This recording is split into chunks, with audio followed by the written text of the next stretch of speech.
en Romanos capítulo 14, del 1 al 8. Y la palabra del Señor dice así. Lo vamos a hacer en forma antifonal. Ustedes saben, yo 1 y ustedes el número 2. Reciban bien al que es débil en la fe y no entren en discusiones con él.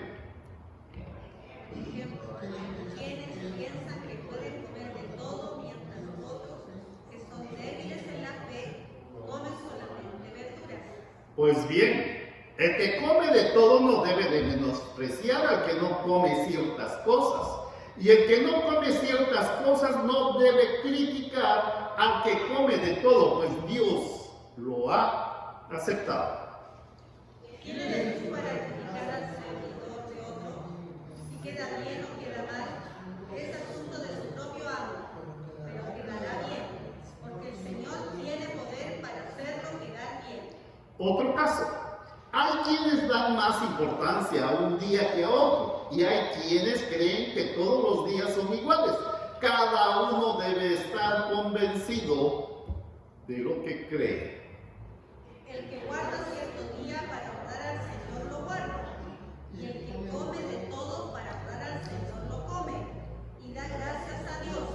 Y el que no come ciertas cosas para orar al Señor deja de comerlas, y también da gracias a Dios. Ninguno de nosotros vive para sí mismo, ni muere para sí mismo. Si vivimos, para el Señor vivimos, y si morimos, para el Señor morimos. De manera que, tanto en la vida como en la muerte, del Señor somos.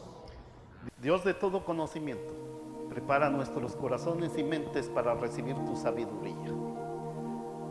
Silencia en nosotros nuestros pensamientos negativos que distraigan nuestra atención durante este servicio, para que podamos escuchar tu palabra y fortalecer nuestros caminos en fe. En el nombre del Señor oramos. Amén. Si ustedes han visto al apóstol Pablo predicar durante estas últimas semanas del amor, de la gracia, de otras cosas, hoy es un servicio que va a estar dedicado en primer lugar al Señor, en segundo lugar al Señor y siempre al Señor. Pero algunas líneas lo voy a dedicar en alguien especial y él se va a sentir un poquito tocado, así que después miramos cómo lo arreglamos. No es cierto. Estamos de vuelta en el 14º capítulo de Romanos esta mañana. Y hoy vamos a discutir un tema tan apasionante, el deporte favorito de los cristianos. A ver, dígame, ¿cuál es? Hasta aquí la escuché. ¿Saben cuál es? Por ahí vamos. El tratar de cambiar al que está a la par mía, conforme a mis interpretaciones bíblicas. No es para hacer Pablo. Como indica este pasaje, este ha sido un problema importante en la iglesia durante siglos. No es solo hoy. Esto viene desde que se fundó la iglesia, hermanos, así que no estamos solos en este caminar. A lo largo de la historia de la iglesia, el problema surge de la actitud que la mayoría de nosotros compartimos. Estoy seguro de que Dios está clara y felizmente complacido con la forma que estamos viviendo el cristianismo el día de hoy. Pero al cerrar la puerta, hay otros allá afuera que beben cerveza, miran fútbol con los que beben, juegan a las cartas, van al cine, fuman puros, ahora otras cosas, trabajan los domingos, usan lápiz labial, bailan, tocan instrumentos musicales, usan cremalleras en lugar de botones. ¿Y qué más? Y que a muchos de nuestros cristianos les roba el gozo de salvación porque no están vestidos o no tienen la misma actitud que nosotros. Hay una lista interminable de cosas que se pueden incluir. Asuntos discutibles que la iglesia nunca ha sido capaz de resolver debido a un malentendido de los principios que se establecen en este pasaje. No estoy hablando de los nuevos cristianos o los viejos cristianos, estoy hablando de los débiles en fe. Estamos lidiando, por supuesto, con el problema de las prohibiciones que tenemos los cristianos. Todos los que no se debe, no hay que hacer esto, de la vida cristiana que encontramos en lugares de adoración tan diferentes a veces de un lugar a otro.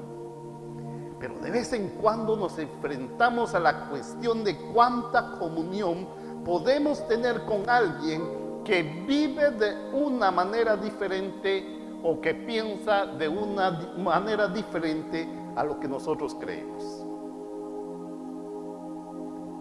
Aquí hay un concepto esencial. Este es el problema de la ética cristiana. Es el problema del llamado comportamiento legalista o fariseico. Déjeme llamarlo así por unos momentos. Y este pasaje es bastante extenso, lo que indica el alcance del problema. Permítanme dividirlo en algunas semanas más, porque si no, aquí nos vamos a las 4 de la tarde y me van a sacar ustedes primero. Pero no vamos a tratar de cubrir todo esta mañana, así que no se van a desesperar. Quiero ver solo la introducción y ver el principio que nos llevará a una solución de este problema. Aunque es muy importante señalar que toda esta sección que trata este problema es parte de un comentario extenso del apóstol Pablo sobre el mandato de Jesús de amarnos los unos a los otros. No es mío, es de Pablo. El primer aspecto que quiero sobresaltar es: el amor debe estar sirviendo. Y esa es la naturaleza del amor. El servir. Por eso se nos dan dones espirituales para que podamos servirnos los unos a los otros. Los que sirven con sus cantos, esas bellas voces, el control de sonido, el que está educando, el que está recibiendo a otros, el que los está llamando, y otras cosas de servicio, que está de la limpieza del templo y otras cosas más. Pablo hace hincapié en eso en el capítulo 12, segundo, en el cual nos dice que el amor debe de ser genuino. No puede ser falso. No puede ser amor de momento. Tiene que ser real. Entonces, en el capítulo 13 aprendemos que el amor debe ser sumiso al Estado, a los poderes de la iglesia, a los hermanos, porque son puestos allí por Dios. Y en última parte del capítulo 13, Pablo nos dice que el amor debe de ser universal. Debemos amar a todos sin excepción. Y el versículo es bastante explícito en ello. Sino amarse a los unos a los otros. Romanos 13:8. Esa es la deuda universal que debemos pagar continuamente a todos los que nos encontramos en nuestras casas, en el templo y ahí afuera. En el 14 aprendemos que el amor debe ser paciente y tolerante con los puntos de vista de otras personas. Comienza con nuestras acciones hacia alguien a quien consideramos los menos iluminados en la interpretación de la fe, o sea, en el entendimiento bíblico. Desde nuestra perspectiva, nosotros podemos ser los más planchados. Sin embargo, desde otras perspectivas también son más planchados. Pensemos en esa persona por un momento. Les daré unos 30 segundos. Y luego escuchemos lo que Pablo dice que hagamos al respecto. Aquel que no piensa igual conmigo, ¿quién es? ¿Qué es lo que hago? Cuando yo discuto con él doctrinalmente o teológicamente o bíblicamente, ¿qué me queda en mi interior? ¿Satisfacción de una buena conversación? Por él, unos 30 segundos para ubicarlo.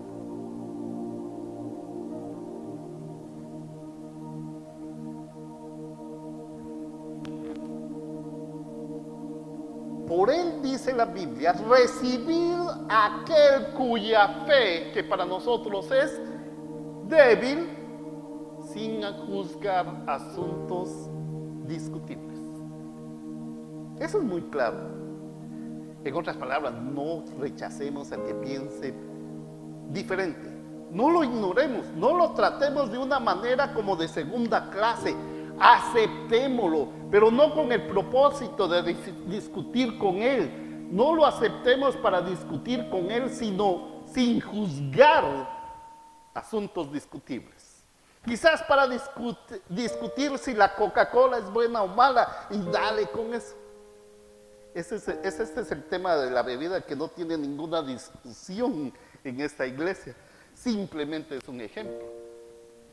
Para aceptarlo, por supuesto, significa que independientemente de dónde podamos luchar con alguien, de lo que podamos luchar con él, y para beneficio de él, debemos darnos cuenta de que somos hermanos y hermanas en la familia de Dios. Todos somos cristianos en absoluto. Nosotros no nos hicimos parte de nuestra familia de fe, el Señor lo hizo. Permítame, Sandra, poner este ejemplo. Nadie le dijo, ninguno de nosotros invitó a Sandra a venir acá. Sandra vino porque quiere ser parte de una familia de fe. No sé si acá o en otro lado, pero eso es. El Señor lo hizo. Así que nosotros de nada nos afanemos. Por lo tanto, debemos aceptarlos porque son nuestros hermanos y hermanas. Relacionémonos esto con los hermanos de sangre. O sea, en casa nadie nos preguntó sobre las características que deseábamos de nuestros hermanos carnales. Así tampoco en lo espiritual. Pero nuestro deber es amarles y servirles. Y no debemos aceptarlos con la idea de enderezarlos a que acepten a Jesucristo bajo nuestro entendimiento. O pretender que no hagan o digan, o empezar rápidamente en las áreas en las que son débiles. Considerando los materiales de hierro que se pueden pulir a través del fuego en unas horas o una semana. Creo que es una amonestación muy seria y práctica, porque a muchos de nosotros nos encanta discutir temas teológicos, especialmente en la mesa de la comunión semanal. Y a veces lo primero que queremos es enderezar el conocimiento de alguien en base a nuestras escuchas o lecturas personales teológicas. Recuerdo hace años, cuando después de predicar un domingo por la mañana, un hombre se me acerca y comenzó a hablar de una manera bastante altanera. Dijo, pastor, déjame preguntarte algo, tú eres mi amigo. ¿Crees que dos cristianos que aman al Señor y son guiados por el Espíritu Santo leerán un pasaje de la Escritura y ambos saldrán creyendo lo mismo? Dije, sí creo. Eso suena lógico, ¿no? Bueno, dijo. Entonces explícame por qué, cuando leo el pasaje que predicaste esta noche, entiendo que no habrá milenio. Pero cuando te escuché, creo que tú crees que va a haber uno. ¿Qué opinas de eso? Era mi primera semana de estar predicando. Siendo un novato en la predicación, inmediatamente tuve una discusión con él y con varias otras personas reunidas alrededor. Nos fuimos a una conversación que le llamaré puliendo el metal. Esto necesita fuego, martillo y pinzas. Durante 1 hora y media conversamos. ¿Se subieron un poquito los ánimos? Sí. Después, pensando en ello, me di cuenta de lo equivocado que yo estaba. Inmediatamente había empezado a discutir. Tuve que escribirle a ese hermano y decirle que lamentaba haberme sentado y haberme conversado de esa forma con él. Por supuesto, él también se había sobrepasado los límites conmigo.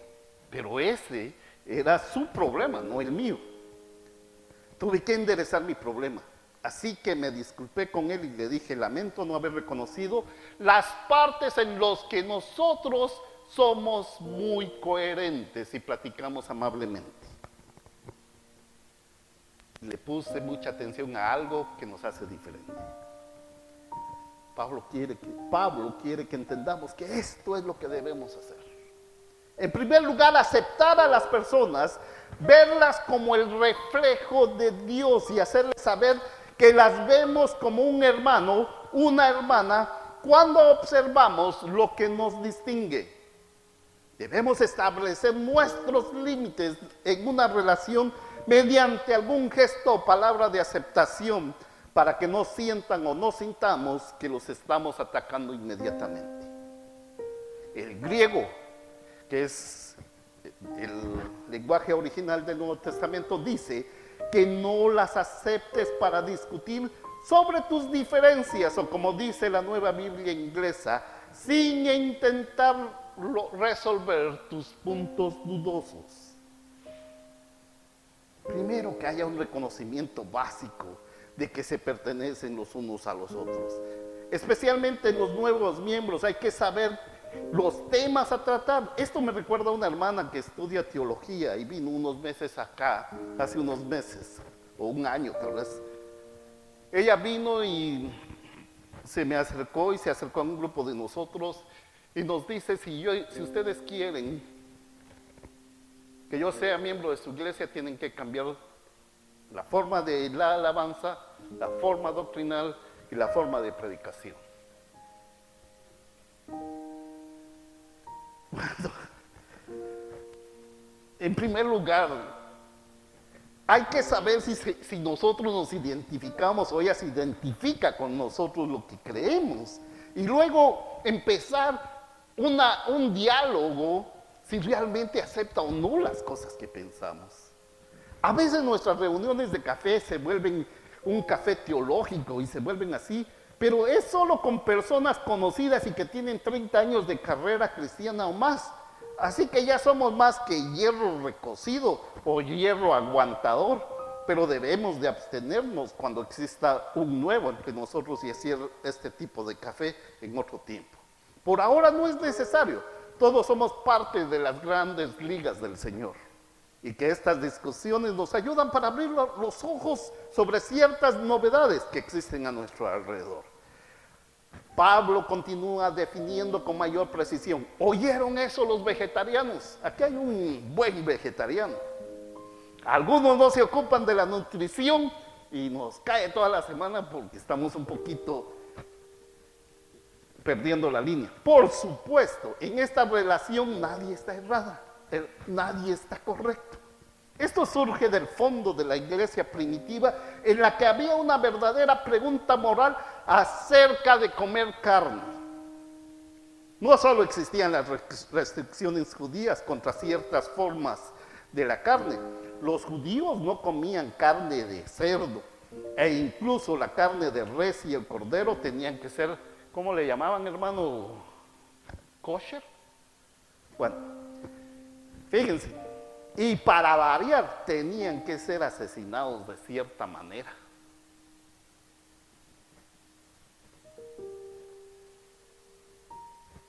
Así que un judío, incluso una persona criada como judío después de convertirse en cristiano, siempre tuvo grandes dificultades emocionales para comer carne. Todavía me pregunto cuál sería la reacción del apóstol Pablo cuando como cristiano se le invitara por primera vez a un sándwich de jamón o un delicioso taco de cerdo o un plato de pupusas con chicharrón, acompañada por la soda oficial de algunos hermanos de este templo. Creo que se la comería, pero no sé cuál sería su sentimiento al respecto. Nunca lo sabré. Creo que lucharía y se enojaría por un momento y luego volvería por un segundo plato de pupusas. Los tacos, pupusas y sándwiches en ese momento no eran un problema.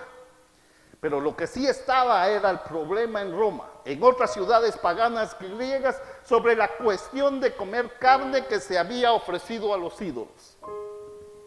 Algunos cristianos dijeron que si lo hacías, eso equivalía a adorar a ese ídolo. No eran diferentes de las personas que adoraban y creían en el ídolo. Y por lo tanto le pusieron un límite a la fe de comer carne que se había ofrecido a los ídolos. Otros cristianos dijeron, ¿cómo puede ser eso? La carne es carne. El hecho de que alguien más piense que se ofrece a los ídolos no significa que tengamos que hacerlo nosotros. En estas ciudades paganas se vendía la mejor carne en las carnicerías que estaban junto a los templos, porque es donde se vendían los sacrificios de la población, que las compraba sin ninguna duda. Así que había un verdadero problema en la iglesia. Como en todas las áreas de este tipo, había dos puntos de vista. Había un punto de vista liberal, ahora le llaman globalizado y amplio, que decía que estaba perfectamente bien hacer esto. Y un punto de vista más estricto, patriota y estrecho, que decía que estaba mal hacer esto. Realmente no hace ninguna diferencia de lo que se esté discutiendo, si es en esta área que es discutible. Algo de lo que las escrituras en sí nos hablan, entonces siempre se obtiene esta división doble. Usted puede poner muchos de los problemas modernos que tenemos en esta categoría. Si usted bebe vino y cerveza, si va al cine y bailas, ¿qué pasa con los juegos de carta? ¿Qué pasa con el trabajo en el domingo?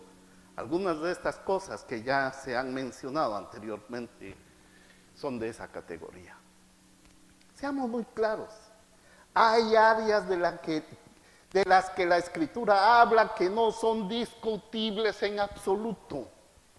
Siempre estará mal estar borracho, pero borracho, porque eso atenta contra la estabilidad de su cuerpo, que es el templo del Señor. Siempre está mal cometer adulterio. Estas cosas están claramente equivocadas, tanto en el Antiguo Testamento como en el Nuevo Testamento. Dios ha hablado, ha juzgado en estas áreas. Los cristianos somos exhortados a reprender y a exhortarnos y reprendernos unos a otros si es necesario. Incluso disciplinarnos los unos de acuerdo a los patrones establecidos de la Escritura. Esto no se está juzgando entre sí en estas áreas. La palabra de Dios ha juzgado, ya ha pronunciado lo que está bien o lo que está mal. Pero hay todas esas otras áreas en que se dejan abiertas. Y lo increíble para mí y lo significativo aquí es que la Escritura siempre las deja abiertas. Pablo no nos dará una respuesta de sí o no acerca de algunas de estas cosas porque Dios no lo hace. Hay un área, en otras palabras, donde Dios quiere dejarla en manos del individuo en cuanto a hacer o no hacer. Y como vemos más adelante, espera que se base en una profunda convicción personal. Pero depende de nosotros. Esta es la zona de la que habla Pablo. También está claro que él no llama al partido liberal o democrático fuerte o débil en la fe, mientras que el partido conservador o republicano, patriota, llámenle como le llama, se considera débil o fuerte en la fe, tampoco lo llama. Estas definiciones al apóstol no le interesan. No porque no existieran sesgos políticos en esa época, porque tanto como para él y acá no encajan en el espacio de adoración. Señalo que la traducción que estoy leyendo, la Nueva Versión Internacional, no estaba leyendo en ese momento la de Dios habla hoy. Se traduce recibir a aquel cuya fe es débil. No tiene nada que ver con la fuerza o debilidad de la fe del individuo. No se trata de alguien cuya fe es débil o es nuevo. Se trata de alguien que es débil en la fe. Se los voy a explicar un poquito más allá en el siguiente párrafo. El problema es doctrinal aquí. El problema es que no nos interpretan adecuadamente la Biblia. Son como por eso es que a veces somos como las olas del mar. Esto es porque no hay una lectura profunda, hablando, y mucho menos una meditación constante de las Escrituras. Recuerden, Jesús mismo dijo, si alguien continúa en mi palabra, será mi discípulo de hecho y conocerá la verdad, y la verdad los hará libre. Por tanto, la marca de entender la verdad es la libertad. Por lo que Pablo llama a la persona que entiende la verdad claramente a quien es fuerte en la fe, mientras que los que no la entienden claramente somos débiles en la fe. No entendemos el carácter de verdad. Así que, como ya me estaba complicando, fui a leer un poco a William Barclay. Quizás alguien me puede corregir la expresión o el correcto pronunciamiento de Barclay. Bueno, él dice, el hombre es débil en la fe por dos razones. Pongan atención en esto, fue maravilloso. Yo lo encontré y me quedé con la boca abierta. Aún no ha descubierto el significado de libertad cristiana. Él es en el corazón todavía un legalista. Ve el cristianismo como una cosa de reglas y regulaciones. Todo su objetivo es gobernar su vida por una serie de leyes y observancias. De hecho, tiene miedo de la libertad de Cristo que pueda desarrollar en su propia vida. Segundo, aún no se ha liberado de la creencia en la eficiencia de las obras. En su corazón cree que puede ganar el favor de Dios haciendo ciertas cosas y absteniéndose de hacer a los demás. Básicamente todavía está tratando de ganarse una relación especial y correcta con Dios. Y aún no ha aceptado el camino de la gracia. Todavía está pensando en lo que puede hacer por Dios más que en lo que Dios puede hacer por él. ¿Qué más? Más fácil no me lo puede poner. Ese es el problema aquí. Es el problema de un cristiano que todavía no está entendiendo plenamente la libertad que Cristo nos ha traído. Que luchamos con este tipo de cosas y que se siente limitado en su capacidad de consentir o utilizar estas cosas, mientras que otros se sienten libres de hacerlo. Uno es fuerte en la fe y el otro se llama débil en la fe. Cada iglesia tiene estos grupos. Pablo pone el dedo en nuestras heridas, precisamente en las actitudes naturales que cada grupo tendría hacia el otro y que deben de evitarse 2000 años después. El hombre que come de todo no debe de menospreciar al que no lo hace. Eso es lo primero. En otras palabras, los fuertes no deben de rechazar a quien todavía está luchando y que todavía es débil. La palabra mirarlo por abajo es realmente una palabra que significa expulsarlo. Los fuertes no debemos expulsarlo, no debemos excluirlos.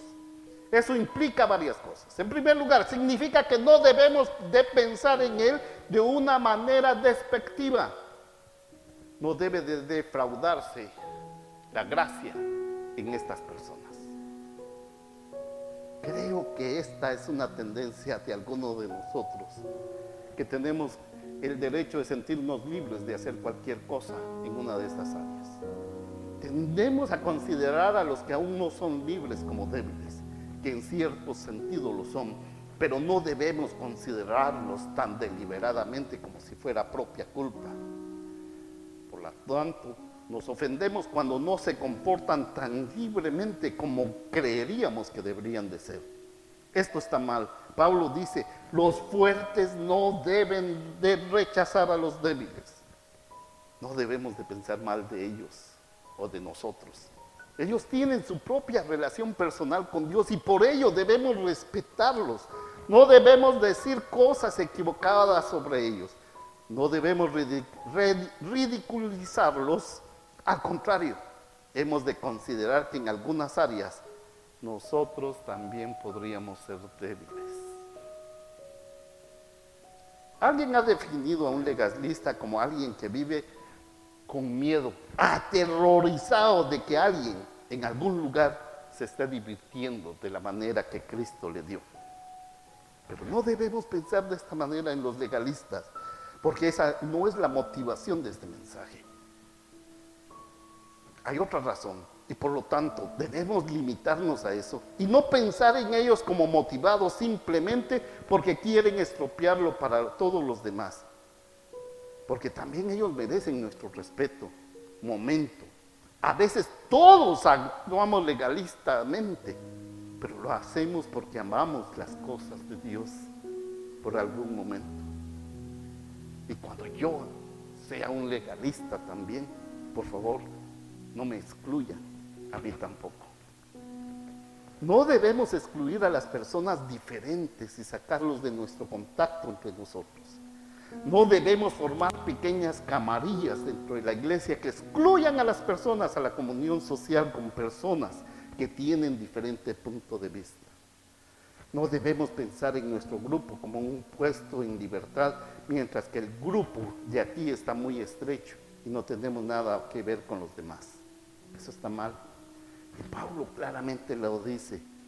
De hecho, implica que si alguno de los llamados hermanos fuertes excluye a los hermanos más débiles, los desprecia, los trata como si fueran cristianos de segunda clase, simplemente estamos demostrando que somos tan débiles en la fe como ellos.